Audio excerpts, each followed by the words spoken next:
여러분이 혹시 이제 통계조사에서 들으셨는지 모르겠는데, 우리 한국의 지금 이혼율이 미국과 스웨덴에 의해서 세계 3위라고 합니다. 참 안타까운 일이지 않습니까? 그 다음에 OECD 국가 중에서는 그 이혼 증가율은 세계 1위라고 합니다. 참고로 이제 캐나다는 한 19위 정도 된다고 제가 이렇게 알아보니까 그런 내용을 제가 보게 됐습니다. 사람들이 이렇게 이제 이혼이 증가하는 여러 가지 이유 중에 하나는 여러 가지가 이유가 있겠죠. 그러나 오늘 성경의 본문 말씀과 관계해서 살펴봤을 때 이 성경에 나오는 오늘 하나님께서 우리에게 가르쳐 주시는 이 남자와 여자를 하나님께서 만드신 원리를 알지도 못하고 또한 알더라도 믿지 않기 때문에 그런 일이 발생할 수가 있습니다. 그러나 우리는 성경에 나오는 하나님께서 남자와 여자를 만드신 창조 원리를 반드시 알고 믿을 필요가 있습니다. 여러분 동의가 되십니까? 예, 하나님께서 오늘 특별히 모세를 통해서 모세가 영감받아서 기록한 이 18절부터 25절 말씀을 통해서 하나님께서 남자와 여자를 어떤 창조 원리를 만드셨는가라는 것을 가르쳐 주시고 이것을 알게 하시는 것을 통해서 이 창조 원리를 통해서 우리가 남자와 여자의 관계가 어떤 것인지를 정확히 알고 그것과 관계된 여러 가지 필요한 내용들을 하나님께서 순종하기를 원하고 계십니다. 그렇다면 하나님께서 남자와 여자를 만드신 창조 원리는 구체적으로 어떤 내용이 되겠습니까? 오늘 우리 본문 말씀을 통해서 그 내용을 자세히 한번 살펴보도록 하겠습니다. 자, 하나님께서 오늘 본문 말씀을 먼저 보시면 남자를 위해서 합당한 조력자를 만드신다라고 말씀하고 계십니다. 18절 말씀 다시 보시면 주 하나님께서 이르시되 남자가 홀로 있는 것이 좋지 못하니 내가 그를 위하여 합당한 뭐라고 말씀하고 계십니까? 조력자를 만들리라 하시니라. 그럼 조력자를 만드시겠다라고 말씀하시죠. 그리고 이제 아담이 땅의 짐승과 공중의 날짐승들에게 이름을 어떻게 짓는가를 보시기 위해서 그것들을 그에게 데려오는 장면이 19절에 이어지고 있습니다. 좀 흥미롭지 않습니까? 18절에서 뭐라고 말씀하고 계시냐면 여자를 만들 건데 여자를 지금 뭐라고 부르고 있습니까? 조력자라고 부르고 있죠. 조력자를 위해 조력자를 만들어주겠다라고 말씀하시면서 흥미로운 것은 19절에 아담에게 주신 임무를 하나 지금 보여주고 계시죠. 어떤 임무였습니까? 예, 창조물들의 이름을 짓게 하는 일이죠. 예. 그러니까 조력자와 이름을 짓게 하는 일은 뭔가 관계가 있다는 것을 우리에게 보여주고 계시죠. 그래서 19절 말씀 보시면 이제 땅으로부터 들의 모든 짐승과 공중의 모든 날짐승을 지으시고 아담이 그것들을 무엇이라 부르시는지 보시려고 그것들을 그에게로 데려오시니 아담의 모든 살아있는 창조물을 무엇이라 부르든지 그것이 그것의 이름이 되었더라. 그래서 이름을 다 지어주니까 그것이 다 그 창조물의 이름들이 되었다 이렇게 말씀하고 계시죠. 그러면 여러분 이 성경의 세계로 오늘 본문 말씀으로 한번 깊이 빠져들어가서 이렇게 한번 생각해 보시기 바랍니다. 지금 하나님께서 아담에게 이름을 짓는 명령을 주시고요. 임무를 주시고 그 상황에서 아직 조력자는 없습니다. 아담에게 동물들을 쭉 이끌어 오신 다음에 그 동물들에게 이름을 지어주고 계시죠. 이름을 지으라고 이렇게 말씀하셨죠. 그러면 아담이 짓는 것들이 그 다 각각의 동물들의 이름이 됐습니다. 자, 그런데 이름을 짓다 보면요. 사실 아담이 아마 한 가지 흥미로운 사실을 발견했을 것입니다. 여러분 어떤 것일까요?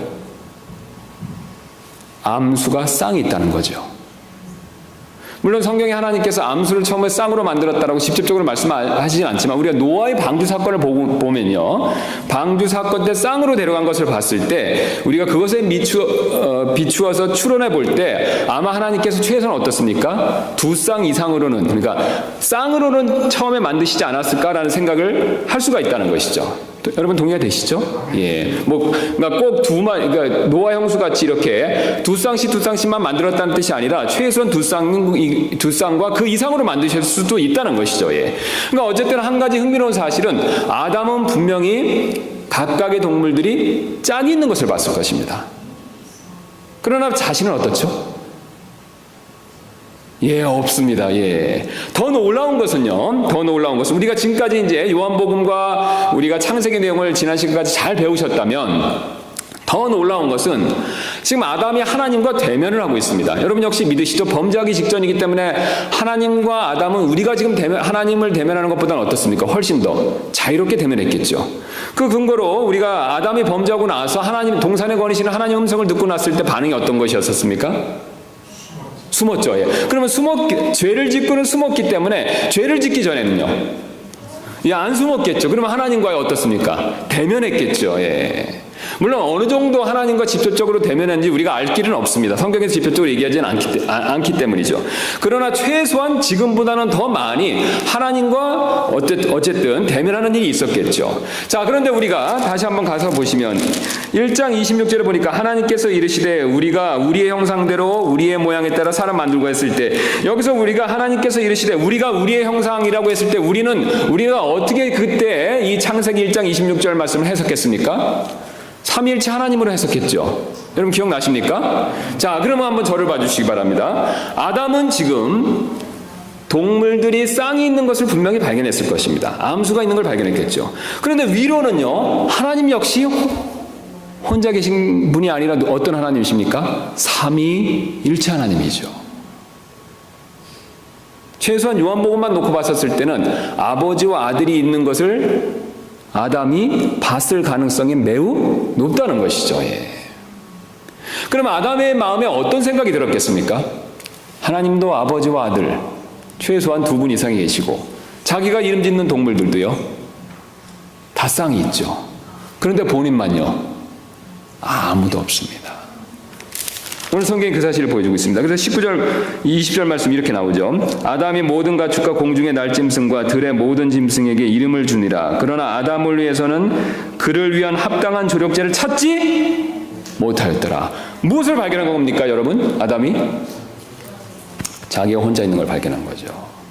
그럼 지금 하나님은 무엇을 아담에게 보여주시기 원하십니까? 인물을 주시고 그 인물을 통해서요, 자기는 뭐가 없다고요? 조력자가 없다. 다른 동물과 하나님과 다르게 자기만 혼자 홀로 있고 조력자가 필요하다는 것을 발견하게 해주셨다는 것이죠. 자, 우리는 여기서 이제 하나님께서 여자를 만드신 일과 관련된 이 세 가지 표현을 한번 유심히 살펴볼 필요가 있습니다. 우리가 지금 살펴본 대로 흥미롭게도요, 오늘 우리 창세기의 이 내용에 있어서, 지금까지 살핀 내용에 있어서 하나님께서 여자를 부르실 때 세 가지 다른 표현을 사용하십니다. 그래서 한번 앞으로 가시면요, 1장 27절에 이렇게 말씀하시죠. 이처럼 하나님께서 자신의 형상으로 사람을 창조하시되 하나님의 형상으로 그를 창조하시고 그들을 남성과, 그 다음 뭐라고 부르십니까? 여성이죠. 예. 지금 여자를 여기서는 하나님이 뭐라고 부르시고 계십니까? 여성이다 이렇게 부르죠. 표현이 틀립니다. 그 다음 두 번째는 조금 전에 우리가 살펴봤던 대로 여자를 지금 뭐라고 부르면서 말씀하고 계십니까? 조력자라고 부르죠. 그래서 여기서는 1장 27절에서는 여성으로 창조하시니라 이렇게 말씀하시고 2장 18절에서는 조력자를 만들리라 이렇게 말씀하십니다. 그 다음에 여기서 멈추는 것이 아니라 2장 22절에서는 여자를 또 다르게 부르죠. 우리가 아는 대로 22절 주 하나님께서 남자에게서 취한 그 갈비뼈로 여자를 만드시고 그녀를 남자에게서 데려오시니라. 그 다음에 23절 말씀 보겠습니다. 아담이 이르시되 이는 이제 내 뼈 중에 뼈요 내 살 중에 살이라. 그녀를 남자에게서 취하였으니 여자라 부르리라. 여기서는 여자를 그냥 어떻게 부르고 있습니까? 여자라 부르죠. 그러면 하나님께서 제일 처음에는요 여자를 뭐라고 부르셨습니까? 여성이라고 부르고요. 그 다음에는요, 두 번째는요, 조력자. 그 다음에 마지막으로는요, 여자다 이렇게 부르시죠. 그럼 하나님께서 각각의 이름으로 부르신 것은 다 각각의 뜻이 있겠죠. 자, 그러면 각각의 뜻을 우리가 어떻게 알 수 있겠습니까? 성경을 알 수 있는 첫 번째 방법은요, 성경을 좌우로 펼쳐서도 알 수 있지만 그것보다 더 우선하는 방법이 있습니다. 바로 문맥을 통해서 봐야 된다는 거죠.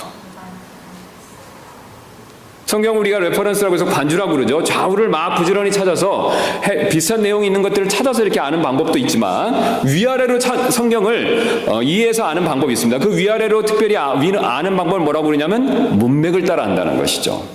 그래서 우리가 좌우로도 봐야 되지만 문맥으로 보는 것도 중요합니다. 어떤 경우에는요 문맥으로 보는 게 더 중요할 수가 있습니다. 여러분이 성경을 관주로 해서 좌우로 이렇게 해서 이렇게 살펴볼 때 조심할 게 있습니다. 그 해당 구절을요 문맥과 무시해서 보면요 오해가 생길 수 있습니다. 한 가지 제가 예를 한번 보여드리죠. 우리 계시록 한번 보도록 하겠습니다. 계시록 3장 20절 보겠습니다. 3장 20절 보면 우리가 너무나 잘 아시는 말씀이죠. 우리 라오디게 교회에 해주시는 말씀입니다. 보라, 내가 문에 서서 두드리노니 누구든지 내 음성을 듣고 문을 열면 내가 그에게로 들어가 그와 함께 만찬을 먹고 그는 나와 함께 먹으리라. 우리 이 말씀 주로 어떻게 많이들 사용하시냐면요, 요한복음에 나오는 영접하는 것과 관계돼서 이 말씀을 많이 이렇게 복음을 전할 때 제시하십니다. 여러분 그렇게 해보신 적 있으시죠? 예. 물론 좌우로 앞에 요한복음에 성경에서 영접은 이제 여기 요한복음하고 여기 두 번 나오는데 그 앞에 나오는 영접과 관계돼서 영접을 또 이 문드들인다라는 거 구절과 연결해서 이렇게 말씀하는데 사실 이 문맥에 따라서 보면요. 지금 마음문을 열으라고 말씀하시는 것은 구원받지 않은 사람이 아니라 직접적으로 누가 됩니까? 구원받은 누구들에게 말씀하고 계십니까? 라오디게아 사람들에게 얘기하고 있죠. 여러분 맞습니까? 예, 그래서 19절에 이렇게 말씀하시죠. 내가 사랑하는 자들을 다 책망하고 징계하노니 그런즉 열심을 내고 회개하라. 그럼 여기 사랑하는 자들은 누굽니까? 구원받 안 받은 사람입니까? 아니면 이미 구원받은 누구입니까? 라오디게 교인들이죠. 여러분 맞죠? 여러분 맞습니까? 네. 예. 그러면 지금 예수님 하는 말씀은 저를 보시기 바랍니다. 구원 안 받은 사람한테 문을 두드려서 내가 들어가서 구원받지 않은 사람 영접하면 내가 거기 들어가서 구원받게 해주겠다라는 의미가 1차적으로 아니라는 것이죠. 문맥에 따라 보면요. 어떤 의미입니까? 이미 구원받은 라오디게 교인들에게 마음을 열고 회개하면 예수님이 그 마음 안에서 어떤 일을 하신다는 겁니까? 만찬을 드신다는 거죠. 자, 만찬과 관계돼서 우리는 지난 시간에 배웠습니다. 성경에서 만찬은 무엇을 얘기한다고요? 교제죠. 여러분 맞습니까? 우리 앞에서 배웠죠. 그래서 성경에서 만찬을 얘기할 때는요, 특별히 교제와 관계가 있습니다. 예. 언약을 세우고 나서 만찬을 먹으면요, 하나로 묶인다고 말씀드렸죠. 예. 그래서 지금 예수님은 회개한 상태에서 본인이 다시 한번 그 회개한 사람들의 마음, 라오디게 교회 성도들의 마음에서 풍성한 교제를 해주시겠다라는 뜻이 된다는 것이죠. 이게 1차적인 의미입니다. 여러분 동의가 되십니까?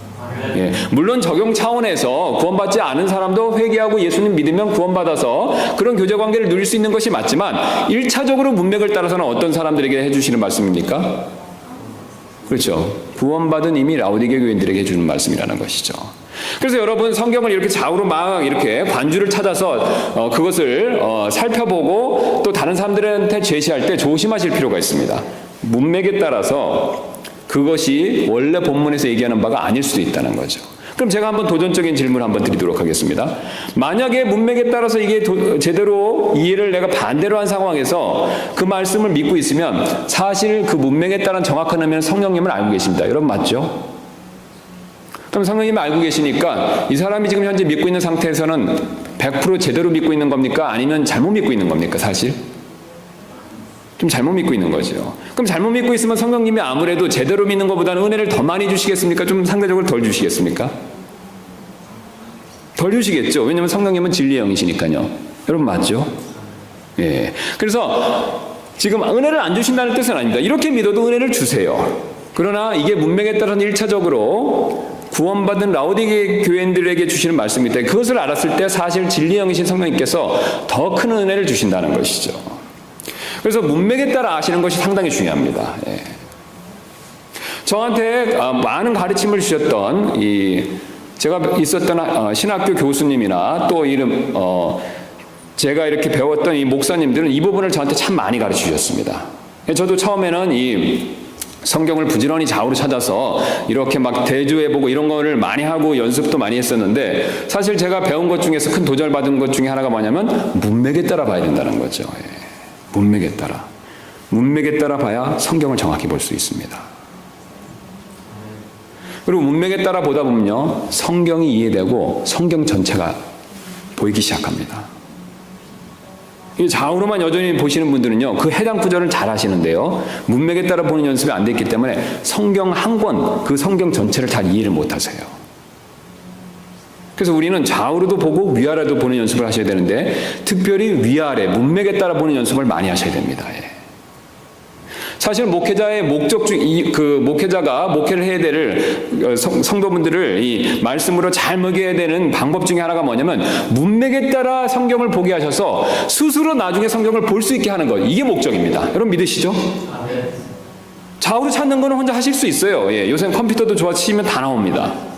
그러나 문맥에 따라 보는 것은 인도함을 받을 필요가 있습니다. 그래서 제가 강조해드리는 방법은 이제 문맥에 따라 보는 것이죠. 자, 그러면 이 방법대로 오늘 또 본문을 한번 보도록 하겠습니다. 창세기 말씀 다시 한번 가서 보시면 이 방법으로 보시면 우리가 이제 하나님께서 왜 각각의 여자를 3번 다르게 부르셨는가라는 것을 우리가 발견할 수가 있습니다. 첫 번째 보시면 이제 여성으로 창조하시니라라고 말씀하셨죠. 자, 그럼 왜 하나님께서 21절에 여성이란 남성과 여성으로의 말씀을 왜 하셨을까요? 문맥을 보면 이해하실 수 있겠죠. 그럼 26절에 힌트가 있습니다. 26절에 어떤 힌트가 있습니까? 우리가 이미 배웠었는데요. 지금 누가 이 하나님 형상대로 만들자고 하십니까? 하나님이죠. 그런데 하나님께서는 지금 만드신 이 하나님은 어떤 하나님이십니까? 삼위일체 하나님이시죠. 여러분 맞습니까? 예, 그러니까 지금 하나님께서 이르시되 우리가 우리의 형상으로 우리의 모양에 따라 사람 만들고 이렇게 말씀하시죠. 그럼 하나님 형상은 여러 가지 내용이 있는데 특별히 지금 우리라고 말씀하신 하나님 누구세요? 아버지와 아들과 성령님이죠. 요한복음만 놓고 봤었을 때는 분명히 아버지와 아들은 분명하다는 것이죠. 여러분 맞습니까? 예. 그럼 아버지와 아들이 만드는데 사람도 삼일체의 모양을 따라 만들어야 되니까 사람을 남성과 여성으로 만드시는 겁니다. 그러나 남성과 여성은 똑같은 사람이라는 거죠. 하나님이 사람을 만드셨는데요. 삼위일체이신 하나님의 형상과 모양을 본땄기 때문에 남성과 여성으로 만드시고 이 남성과 여성은 각각 사람이라는 거죠. 그 내용이 그대로 나와 있습니다. 보겠습니다. 27절. 이처럼 하나님께서 자신의 형상으로 사람을 창조하시고, 자 보세요. 사람을 창조하시되 이렇게 말씀하셨죠. 그 다음에 하나님의 형상으로 그를 창조하시고, 그 다음 어떻게 말씀하십니까? 그 다음에 주어를 바꿉니다. 그들을 뭘로 말씀하시죠? 남성과 여성으로 창조하시니라. 누구의 모양을 본땄어요? 하나님이시죠. 어떤 하나님이십니까? 문맥에 따라 봤을 때 여기서는요. 삼위일체이신 하나님이죠. 예. 그래서 지금 하나님이 그것을 구별해서 표현하시는 겁니다. 사람이지만요. 사람은 똑같은 사람인데 사람을 어떻게 만드셨습니까? 남성과 여성. 그러면 제가 한번 질문 드리겠습니다. 아버지도 하나님이십니다. 여러분 이 사실 믿으시죠? 아들도 하나님이십니다. 여러분 이 사실 믿으시죠? 성령도 하나님이십니다. 이 사실 믿으시죠? 그러면 남성도 사람입니다. 맞죠? 여성도 사람입니다. 맞죠? 바로 그 사실을 강조하십니다. 그래서 여기서 남성과 여성이라고 말씀하셨을 때는 남성이나 여성이 둘 다 각각 사람이기 때문에 둘이 동등하다는 겁니다. 그래서 하나님은 그걸 보여주시기 위해서 그 밑에 동등함을 계속 강조하십니다. 그래서 밑에 말씀 보시면 하나님 28절부터 보겠습니다. 하나님께서 그들에게 복을 주시고 사람에게 복을 주시고라는 말씀 안 하시죠? 복수를 쓰십니다. 만약에 사람을 의미하면 단수를 쓰실 수 있는데요. 여기서 뭐라고 말씀하십니까? 복수를 쓰시죠. 복수를 쓰면 누구를 받고 있습니까? 남성과 여성이죠. 그들에게 복을 주시고, 그래서 지금 똑같이 주신다고 말씀하시죠. 그들에게 복을 주시고 그들에게 이르시되 다 지배하라는 거죠. 그럼 지배하는 일은 남성만 하는 겁니까? 여성도 하는 겁니까? 둘 다 하는 것이죠. 예. 왜 둘 다에게 똑같이 주실까요? 둘 다 똑같은 사람이니까요. 둘 다 똑같이 하나님의 형상대로 만들어진 사람이기 때문에 두 사람에게 똑같이 복도 주시고 다스린 일도 임무도 맡기셨다는 것이죠. 또 이어서 이렇게 말씀하십니다. 그 다음 먹을 것도 어떻습니까? 29절 말씀 보니까요. 읽진 않겠습니다만 먹을 것도요. 똑같이 주시는 거죠. 여러분 맞습니까? 예. 그리고 요리는 남자만 하는 게 아니 여자분만 자매님들만 하는 게 아니라 남자도 할 필요가 있습니다. 왜냐하면 먹을 걸 누구한테 똑같이 주셨으니까요. 남성이나 여성 모두에게 주셨기 때문에. 요리는 여자만 해야 된다라고 하는 것은 그거는 우리식으로 얘기하면 유교 문화일 뿐이지 성경은 아닙니다. 예. 똑같이 양쪽에게 먹을 것을 주셨기 때문에 동등하게 요리를 할 필요가 있습니다. 그래서 지금 하나님께서는 무엇을 보여주고 계시냐면요. 바로 남성과 여성은 동등하다는 것이죠.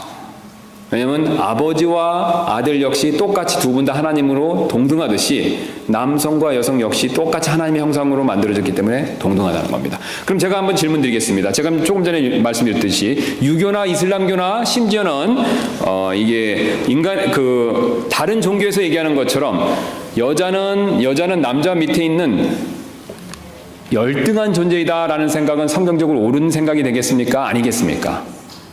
아니죠. 왜냐하면 하나님은 남성과 여성 똑같이 하나님의 형상대로 만든 똑같은 권리를 가지는 사람으로 만드셨기 때문에 그렇습니다. 아버지도 하나님이시고 아들도 하나님이시듯이 남성도 사람이고 여성도 사람입니다. 권리에 있어서는 똑같다는 거죠. 하나님이 주신 기본적인 복을 받고 다스리는 일, 이거에 있어서는 동일하다는 거죠. 자, 그 다음에 우리 이제 두 번째 표현으로 넘어가겠습니다. 2장 18절에 오늘 본문 말씀되는 조력자를 만들리라 이렇게 말씀하셨죠. 자, 근데 이제 여기서는 차이가 벌어집니다. 남성과 여성은 하나님의 형상을 가진 사람으로서 동등합니까? 차별이 있습니까? 동등하죠. 동등하지만 지금 하나님께서 2장 우리 18절 말씀 보면 이 동등한 두 사람에게 있어서 하나님께서 뭘 주셨냐면 구체적인 임무를 주셨습니다. 그 임무가 어떤 것이었죠? 이름을 짓는 거죠. 여러분 맞습니까? 여러분 맞습니까? 예, 이름을 짓는 일을 주셨어요. 근데 이름을 짓는 일에 누구를 필요하다고요? 조력자를 필요하다라고 말씀하신다는 거죠. 바로 그래서 하나님께서 지금 주신 일, 특별히 이름 짓는 일, 그 다음에 이름 짓는 일은 다스리는 일과 관계 있습니다. 성경을 유심히 보시면 누가 뭐 어떤 것에 이름을 지어줬다라고 했을 때는 그 사람이 그것에 대한 권위를 가지고 있다라는 의미를 가지고 있습니다. 성경을 쭉 이름 짓는 장면만 찾아보시면요, 아버지가 아들부터 해서 지금 아담이 이름을 짓는 것부터 시작해서 아버지가 아들, 그 다음에 어떤 지역을 이름을 짓는 거, 이런 것들이 결국은 다 뭐냐면 이름을 짓는 사람이 권위를 가지고 있다는 걸 보여주고 있습니다. 그래서 우리가 사복음서 가면 예수님께서 또 제자들에게 이름도 지어주는 장면이 나오죠. 예. 게바. 예. 예수님이 권위를 가지고 말씀하신다는 거죠. 예. 자, 그래서 바로 이름을 지어주는 일에 있어서는 어떤 일이 벌어지냐면 바로 여자는 남자에게 자발적으로 순종해서 조력자가 된다는 것이죠. 자, 제가 다시 한번 정리해서 말씀드리겠습니다. 앞에서 남성과 여성이라고 했을 때는 두 사람 다 어떻습니까? 사람으로서 동등하죠. 그러나 지금 이름을 짓는 일, 이 일에 있어서는 여자가 남자 밑으로 돕는 조력자가 돼야 된다라고 말씀하고 있습니다. 여러분 맞습니까? 자, 남자와 여자는 기본적으로 똑같이 동등하지만 일을 하는 일에 있어서는요, 특별히 하나님께서 주신 일을 하는 일에 있어서는 여자는 남자 밑으로 가서 이렇게 돕는 조력자가 돼야 된다는 것이죠. 제가 여기까지 말씀드리면 우리 자매님들은 불쾌하실 수가 있어요. 아니 왜 뭐 우리가 맨날 이렇게 순종만 하고 뭐 이렇게 권위 아래 있어야 되냐라고 불편하실 수가 있는데, 그러나 하나님께서 이렇게 하신 이유가 있습니다. 이렇게 하라고 여자를 이렇게 남자에게 조력자로 만들어주신 이유가 있습니다. 왜냐면요, 바로 하나님도 그렇게 행동하시기 때문에 그렇습니다. 하나님도 그런 방법으로 역사하시기 때문에 그렇습니다. 왜냐면요, 우리가 이미 앞에서 요한복음이랑 빌립보에서 배우셨듯이 아들 하나님도요, 아버지 하나님의 일을 하기 위해서 자신이 자발적으로 순종하는 것을 하나님께서 우리에게 가르쳐주고 계십니다. 여러분, 이 세상 만드실 때, 하나님께서 이 세상을 만드실 때 이 만들자는 계획을 하신 분은 누구십니까? 아버지 하나님이죠. 맞습니까? 그 아버지 하나님의 계획에 따라, 의도에 따라서 직접 이 세상을 직접 만드신 분은 누구시죠? 이 아들 예수님이시죠. 그 관련 구절 한번 보겠습니다. 히브리서 1장 2절 보겠습니다. 히브리서 1장 2절. 이 한 구절이 아버지가 계획하시고 아들이 그것에 따라서 직접적으로 만드셨다라는 것을 가장 뚜렷하게 보여주고 있습니다. 다른 구절도 보여주지만 이 구절이 제일 분명하게 보여주죠. 1장 2절 보시면요, 히브리서 자, 1장 1절부터 보겠습니다. 지나간 때 여러 시대 다양한 방식으로 대한 자들을 통하여 조상들에게 말씀하신 하나님께서, 자, 여기서 1절에서 주어는 누구냐면 하나님이십니다. 여러분 맞죠? 자, 2절, 이 주어가 하나님이신 걸 기억하고 2절 말씀 보겠습니다. 이 마지막 날들에는 자신의 아들을 통하여 우리에게 말씀하셨으니 그분을 모든 것을 상속자로 정하시고 그분으로 말미암아 세상을 만드셨느니라. 자, 그러면 이 마지막 날들에 자신의 아들을 통하여 우리에게 말씀하셨으며 그분을 모든 것을 상속자로 정하신 분이 누구십니까? 아버지 하나님. 그러면 정하셨다는 건 계획하신 거죠. 여러분 맞습니까? 그러면 정하신 것에 따라 이 세상을 만드신 분이 누구라고 지금 마지막 절에서 얘기하고 있습니까? 그분으로 말미암아 세상을 만드셨다. 분명하게 보여주고 있죠. 여러분 맞습니까? 아버지가 정하시고 아들이 순종해서 이 세상을 만드셨습니다. 여러분 맞죠? 요한복음도 그걸 보여주고 있고요. 골로새서에서도 그것을 보여주고 있습니다. 우리가 이미 다 찾아봤기 때문에 더 이상 찾지는 않겠습니다. 물론 고린도서신서에서도 보여주고 있고요. 자, 그래서 하나님께서요, 이 세상을 만들 때도 아버지 하나님이 계획을 세우시면 아들 하나님이 자발적으로 아버지 하나님 밑으로 순종을 해서 그 계획에 따라서 이 세상을 만드셨습니다. 그럼 제가 여기서 질문 하나 드리겠습니다. 아들 하나님이 아버지 하나님께 순종한 것은 아들 하나님이신 예수님이 아버지 하나님보다 열등해서 순종하신 것입니까? 아니죠. 아버지 하나님이 하나님이시듯이 아들 하나님 예수님도 누구십니까? 하나님이시죠. 똑같은 하나님이신데 아버지의 뜻에 따라서 자발적으로 순종하신 겁니다. 여러분, 여기서 순종의 정확한 정의가 나오고 있습니다. 순종은요, 내가 저 사람보다 못해서, 내가 저 사람보다 열등해서 굴욕적으로 들어가는 것을 성경에서 순종이라고 얘기하고 있지 않습니다. 아버지 하나님이 하나님이시고 아들 하나님도 하나님이신데, 아들 하나님이 아버지 하나님을 위해서 아버지 하나님의 뜻을 존중해서 자발적으로 내려오셨습니다. 여러분, 이 사실 믿으십니까? 그 다음에 놀랍게도 우리를 구원하시기 위해서 아들 하나님이 한 번 또 그 같은 일을 행하셨죠. 이 세상을 구원하시기 위해서 아버지 하나님이 십자가에서 죽게 하시는 그 계획을 성취하기 위해서 아들 하나님이 어떻게 하셨습니까? 스스로 자신을 낮추시고 누가 되셨습니까? 사람이 되셨죠. 사람이 되셨을 뿐만 아니라요, 십자가에서 죽기까지 순종하셨죠. 그러면 아들 하나님이신 예수님께서 아버지 하나님보다 못한 열등한 존재이기 때문에 순종한 겁니까? 굴욕적으로? 너 시키는 대로 해, 아버지 하나님이 이렇게 명령해서 하신 것입니까? 아니면 자발적으로 하신 겁니까? 자발적으로 하시는 거죠. 여러분, 여기 바로 창조 원리가 있습니다. 우리 자매님들 잘 들으실 필요가 있습니다. 하나님께서 자매님, 여자를 만들었을 두 번째 목적은 뭐라고 말씀하셨습니까? 조력자죠. 조력자로 만든 이유는요, 열등한 존재로 만드셨기 때문에 그렇지 않습니다. 남성이나 여성이나 똑같이 사람입니다. 하나님의 형상대로 만들어준 귀한 존재라는 거죠. 그러나 하나님의 일을 하기 위해서는요, 여자분들이 조력자로서 우리 형제들 밑에, 남자들 밑으로 수그리고 들어와서 순종해야 됩니다. 여러분, 이 사실 믿으십니까? 열등해서, 못나서, 굴욕적인 존재이기 때문에 순종하는 것이 아닙니다. 누구도 그렇게 하시는 겁니까? 하나님도 그렇게 하셨어요. 하나님이 그렇게 하시고 그런 원리로 여자를 지금 만드셨다라고 말하고 있어요. 조력자로. 그렇다면 다른 사람은 몰라도요, 주님을 믿는 우리는 최소한 어떻게 해야 되겠습니까? 이 원리에 순종해야 되죠. 순종해야 됩니다. 여러분, 여기서 자매님들 특별히 여기서 마귀의 시험을 조심하셔야 돼요. 또 내 안에서 일어나는 육신의 육적인 그런 생각들을 조심하셔야 돼요. 마귀와 내 죄성은요, 내가 못난 사람이기 때문에 순종해야 돼? 여자들도 힘이 있어, 배우면 돼, 이런 생각을 하고 불순종을 부추깁니다. 그러나 하나님은 그렇게 말씀하지 않습니다. 남성과 여성은 똑같다. 똑같이 하나님 형상대로 만들어진 귀한 존재다.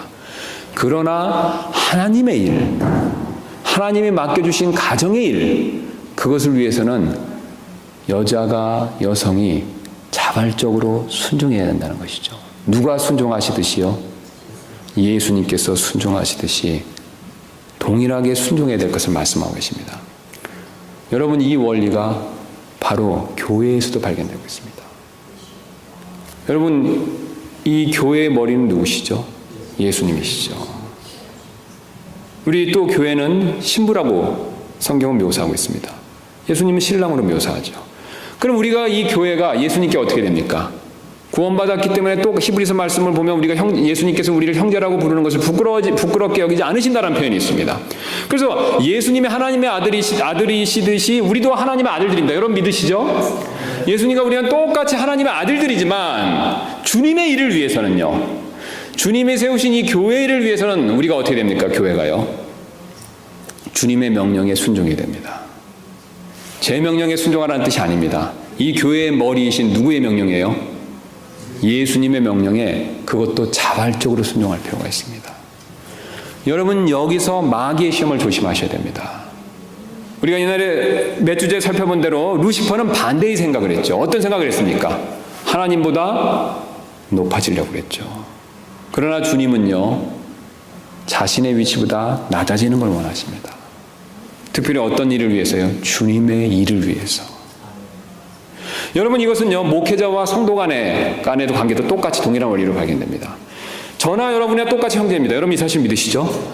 우리는 절대로 목회자는 성직자 계급으로 이렇게 해서 계급이 있다라고 믿지 않습니다. 우리 독립심례교회는요, 그것을 믿지 않습니다. 그걸 우리가 리골라당의 교리라고 생각하죠. 천주교가 절대 그렇게 믿지 않습니다. 자, 그러나요, 교회에서 어떤 주님의 일을, 구체적인 일을 할 때는 어떻습니까? 목회자와 성도의 관계에 있어서는요, 성도분들이 주님의 일을 하기 위해서는 목회자의 권위 밑으로 어떻게 하셔야 됩니까? 자발적으로 내려와서 순종하는 것이 맞습니다. 여러분 이 사실 믿으십니까? 여러분 이때 여기 마귀의 시험을 조심하셔야 됩니다. 아, 우리 형제인데 왜 내가 순종해야 됩니까? 마귀가 그런 생각을 준다는 거죠. 물론 형제가 맞습니다. 그러나 여러분, 주님의 일, 구체적으로 어떤 주님의 일을 하기 위해서는 그 일에 관계돼서는 순종하시는 것이 맞습니다. 우리가 교제할 때는 똑같이 형제 자매죠. 우리 독립침례교회 목사님들은 교제할 때도 나는 목회자입니다, 이렇게 하시는 분 없으세요? 제가 한 번도 못 봤습니다. 자리도 이렇게 따로 하고 저쪽에 가까이도 못 갖게 하고 그런 일 하시는 목사님 없으세요. 다 왜냐면요, 만인 제사장 믿지 않습니까, 우리가? 그러나 주님의 일을 할 때는요, 그 권위에 자발적으로 순종하는 게 맞습니다. 이 원리는요, 성도분들 간에도 똑같이 발견됩니다. 여러분, 우리가 성도분들 안에서도요, 자매회장을 맡던 거, 형제회장, 우리는 이제 형제회장이 이제 아직 구체적으로 정해진 건 아니니까, 이렇게 이제 어떤 직분을 우리가 어떤 임무를 맡고 있으면요, 그 자매님이나 형제님께 어떻게 됩니까? 그 일을 하는 데 있어서는요, 자발적으로 순종해야 됩니다. 근거가 있습니다. 우리 베드로전서 한번 보도록 하죠.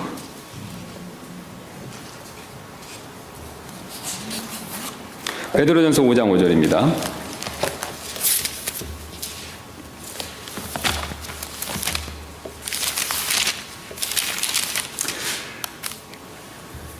제가 읽겠습니다. 너희 젊은 사람들아, 이와 같이 장로에게 복종하고 참으로. 자, 보세요. 지금 장로를 위해서 말하는 대로 이제 목회자가 되죠. 장로에게 복종하고. 그래서 장로에게만 복종하라고 얘기하는 것이 아닙니다. 참으로 너희가 다 뭐라고 말씀하죠?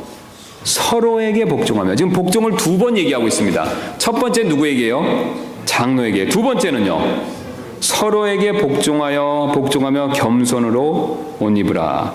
하나님께서 교만한 자는 물리치시고 겸손한 자에게 은혜를 주시느니라. 여러분, 서로에게도 복종할 필요가 있습니다.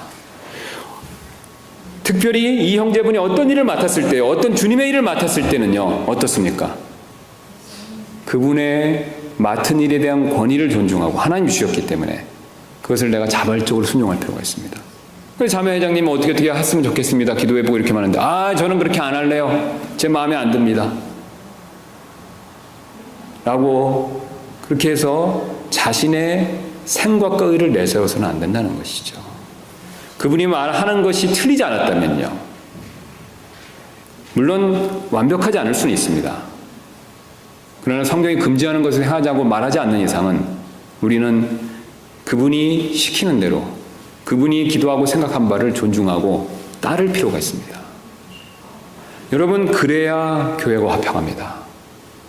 여러분, 그래야 가정이 화평합니다. 여러분, 이 세상에 왜 지금 이혼율이 그렇게 급증하고 있습니까? 바로 이 기본적인 이 원리를 무시하고 있기 때문에 그렇습니다. 교회에서도 마찬가지입니다. 여러분, 절대로 교회에서 순종하는 것은 굴욕이 아닙니다. 굴종이 아닙니다. 세상은 순종하면 바보라고 그러죠. 힘이 없다고 그러죠. 사회주의에서는 그걸 힘으로 우리가 쟁취하자라고 그렇게 가르치죠. 그러나 최소한 교회에서만큼은, 이 원리를 믿는 그리스도인들만큼은 예수님께서 우리에게 본을 보여주셨던 것처럼 동등하지만 똑같이 형제고 자매지만 하나님의 일을 위해서는, 교회의 일을 위해서는, 주님의 일을 위해서는 스스로를 낮출 필요가 있습니다. 하나님이 그걸 요구하고 계십니다. 그랬을 때 교회가 화평하고 하나님이 주시는 영적 복이 넘쳐날 수가 있습니다. 이제 마지막으로 여자를 만드셨다라는 세 번째 표현 한번 보도록 하겠습니다. 우리 다시 본문으로 가셔서 2장 22절. 그래서 이제 하나님께서 마지막으로 이렇게 이제 여자를 뭘로 표현하십니까? 여자를 만드시고, 역시 왜 여자를 여자로 부르시는지는 어디 답이 있을까요? 문맥에 있겠죠. 여러분, 맞습니까? 자, 그러면 여기 왜 여자로 만드셨냐면 거기 분명히 답이 나와 있습니다. 자, 보겠습니다. 주 하나님께서 남자에게서 취한 그 갈비뼈로 여자를 만드시고, 자, 지금 재밌죠? 여자를 어떻게 만드셨습니까? 남자의 갈비뼈에서 만들었죠. 그녀를 남자에게로 데려오시니 아담이 이르시되 이는 이제 내 뼈 중에 뼈요 내 살 중에 살이라. 그녀를 남자에게서 취하였으니 여자라 부르리라. 자, 그러면 왜 여자라고 부르는지 문맥에 따라 보시면 분명히 이해가 되시지 않습니까? 왜 여자라고 불렀죠? 하나님께서요. 남자에게서 취했죠. 여자를 남자의 갈비뼈에서 취해서 만들었습니다. 그럼 남자의 갈비뼈에서 취해서 만들었고, 아담은 그것을 봤을 때 여자에 대한 고백을 뭐라고 얘기하고 있습니까?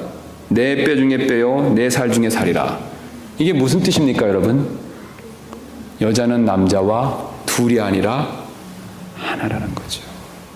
여러분, 맞습니까? 문맥이 이야기를 하고 있습니다. 비록 본문에서 여자라는 뜻은 하나라는 것을 직접적으로 얘기하고 있지 않지만 문맥이 얘기하고 있다는 것이죠. 그 다음에 그 밑으로 더 직접적인 근거가 있습니다. 그래서 24절에 이 말씀이 나오죠. 그러므로 남자가 자기 아버지와 어머니를 떠나 자기 아내와 연합하여 그들이 뭐라고 얘기하고 있습니까? 한 육체가 되라. 여러분 확인하셨습니까? 문맥에 따라서 또 이런 걸 말씀하시죠. 여자라는 의미는 뭡니까? 남자에게서 나왔기 때문에 둘은 어떻습니까? 하나라는 거죠. 여자를 남자에게서 만들었기 때문에 남자와 여자는 하나입니다. 아버지께서 아들을 낳으셨기 때문에 아버지와 아들은 하나입니다. 여러분 맞죠? 아버지와 아들이 둘입니까? 결국은 하나이죠. 예. 또 예수님 때문에 교회가 생겼기 때문에 예수님과 교회는 결국 뭡니까? 하나죠. 교회의 머리가 누구십니까? 예수님이죠. 예수님의 몸은 어디입니까? 교회죠. 둘입니까? 하나입니까? 하나죠. 또 목회자와 성도 여러분과 저도 다 형제이기 때문에 둘입니까? 하나입니까? 하나입니다. 또 성도들도 같이 형제이기 때문에 둘이 아니라 하나이죠. 하나님께서는 이런 원리로 여자를 만드셨습니다. 동등하지만 이를 위해서는 순종하고 순종할 때 더 하나가 된다라고 말씀하셨죠. 그 원리대로 가정에서 또 그 원리대로 교회에서 하나님께서는 그렇게 행하길 원하십니다. 왜냐하면 구약의 하나님이요 신약의 하나님이시고 아담의 하나님이요 또 누구의 하나님이십니까? 우리의 하나님이시죠. 이것을 믿고 가정에서도 하나 되고 교회에서도 하나가 되는 저와 여러분 되시기를 주님의 이름으로 축원합니다. 우리 잠깐 기도하는 시간 갖도록 하겠습니다. 그래서 우리가 오늘 이 말씀처럼 가정에서 또 우리 섬기는 교회에서 하나가 되게 해달라고 잠깐 우리 기도하는 시간 좀 갖도록 하겠습니다. 우리가